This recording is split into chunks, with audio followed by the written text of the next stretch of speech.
front of you today, about 11 years later from the time that that invoice was.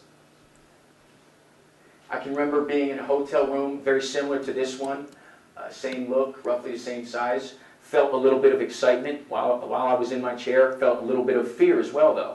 Should I take action? Is this something I should get involved with? What don't I know about it? What do I need to know more of? I came from a family where working hard was the norm. Working hard seemed to be the way to go about things. And I would say that my father was a roofer, and he was someone who got up very early. He would get out on the sites. He would take risks on being up on high 30, 40-foot roofs, and also dealing with things like tar and other things where you could get injured pretty badly. So he was somebody who believed in a hard work ethic, and I got that from him. But I also want to say that real estate is not always about working hard. It's not necessarily about getting out there and doing as much as you can. Oftentimes, it's about doing things smart. And you hear the phrase a lot. I don't know if anybody wants to comment on that, about the difference between working hard versus working smart. Who in here would say that they work smart instead of hard? I try to do that every day. Okay.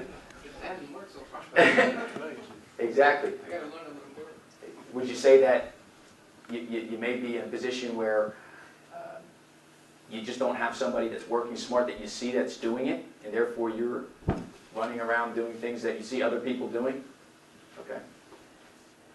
Sometimes opportunities do show up in overalls, but sometimes opportunities show up just by seeing what others are doing, taking advantage of what the smart way to go about doing those things might be.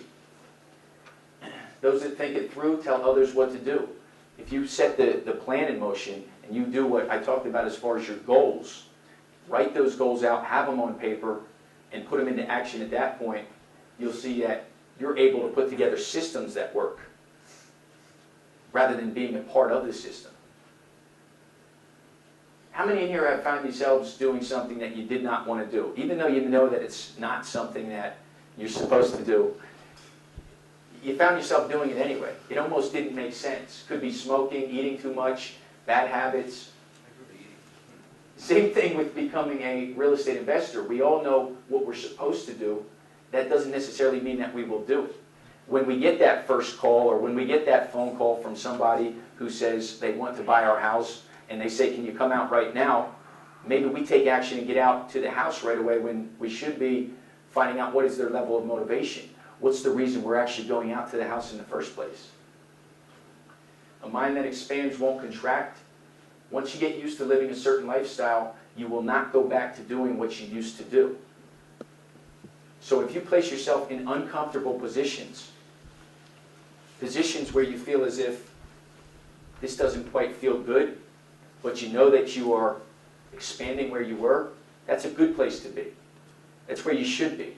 In fact, if you're ultra comfortable and you don't have what you wanted,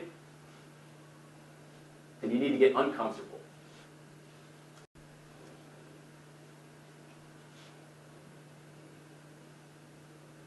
If you don't risk, you won't be on the list.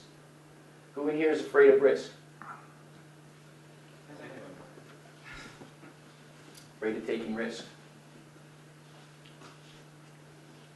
That's frankly fear. Fear is what prevents action. Fear is procrastination. Can make you even petrified at times. It could lead to depression. Fear is the main reason as to why people may become involved in anything as an entrepreneur and soon find themselves no longer interested. I feel fear on a somewhat regular basis, but I know that that's a good sign. I push through it. To obtain uncommon results, you have to do uncommon things. If you see yourself doing things that are common to what individuals, you heard the phrase, your income level will be similar to the 5 people that you hang around the most. I don't know if that's necessarily the case, but if that were true, I would say that you look at the habits of the individuals who you are around, and you could determine whereabouts you fall into place. My background, I was working in New York after college. I was in advertising sales for about 2 years. And what happened was 9/11 occurred, and it really shut down New York. It made it very difficult to do business. And I started to look for something else outside of working in the city. I had lost a desire to even travel that far. I live out here in Middlesex County, and making that trip in on a daily basis became quite a long trip. It became almost annoying. And I was looking for something in New Jersey. I was looking for an opportunity to find myself in a different line of work where I could create more of my own income. And although advertising sales had some of that element to it, it was for a magazine that kept most of the profit. So I became a mortgage broker. This was around 2002.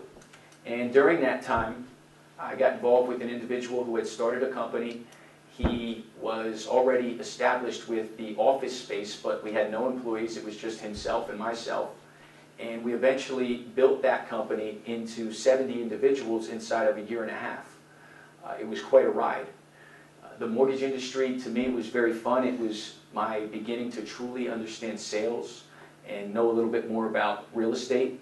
And during that time, almost by accident, I bought my first property in 2002.